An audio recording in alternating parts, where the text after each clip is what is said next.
De France, bonjour. Le 49.3, le coronavirus. Et j'en passe, un peu gros, non? Hein? Il a profité du coronavirus pour passer son 49.3, l'autre bâtard. Alors que c'était eux-mêmes qui disaient, sous François Hollande, quand ils ont passé le 49.3, monsieur Édouard Philippe, Premier ministre de merde, a quitté l'hémicycle. Il a dit c'est une honte. C'est une honte, il fait la même. Macron qui disait c'est une honte le 49.3, il fait la même. Des vraies merdes. 40 ans qu'on est pris pour des cons.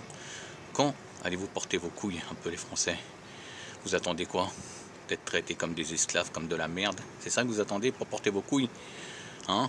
Arrêtez de penser qu'aux vacances, ce petit confort et tout. Réveillez-vous un peu. Il en va du bien de vous, de vos enfants, de vos petits-enfants, des générations futures qui vont venir.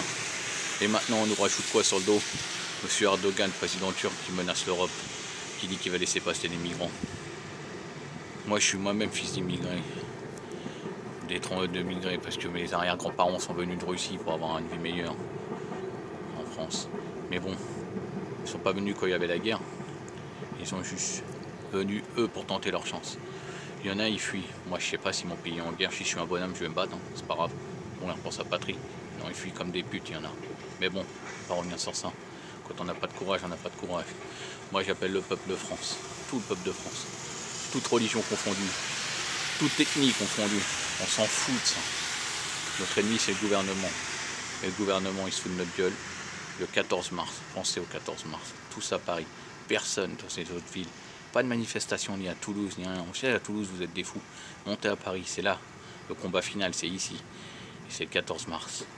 Il faudra être nombreux. Plus de 20 000, 30 000, 40 000, 50 000 si on peut. Même 100 000. Par plusieurs vagues, il faudra être tactique, comme la police.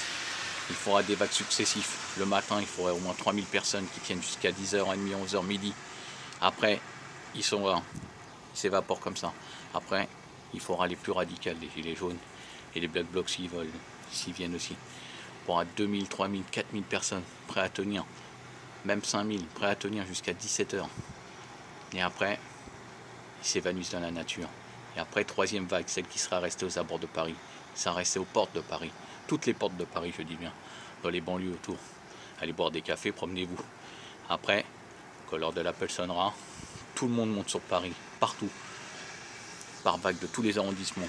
Imaginez 20 vagues successives, 20 arrondissements, 20 vagues successives, avec plus de 1000 personnes à chaque fois. Et là, on va voir la police qu'elle va faire. Et après, jusqu'à 20h, 21h, il faudra les harceler. Et à 21h, on leur apporte le coup de grâce. Il faudra être nombreux. Ceux qui se sont reposés, les black blocs, les radicaux, ils reviennent. Une autre vague qui était restée encore dehors, qui était restée cachée quelque part aux abords de Paris. Il faudrait plus de 20 000 à tenir, même toute la nuit s'il faut. Et on va voir s'ils vont tenir toute la nuit. Et on va voir si le gouvernement ne va pas tomber. Hein, peuple de France, portons nos couilles. Pensons à tous ceux qui ont fait des révolutions avant nous. En France, et dans tous les pays d'où vous venez, se sont battus pour leurs droits. On va laisser faire ça ou non? Vive le peuple!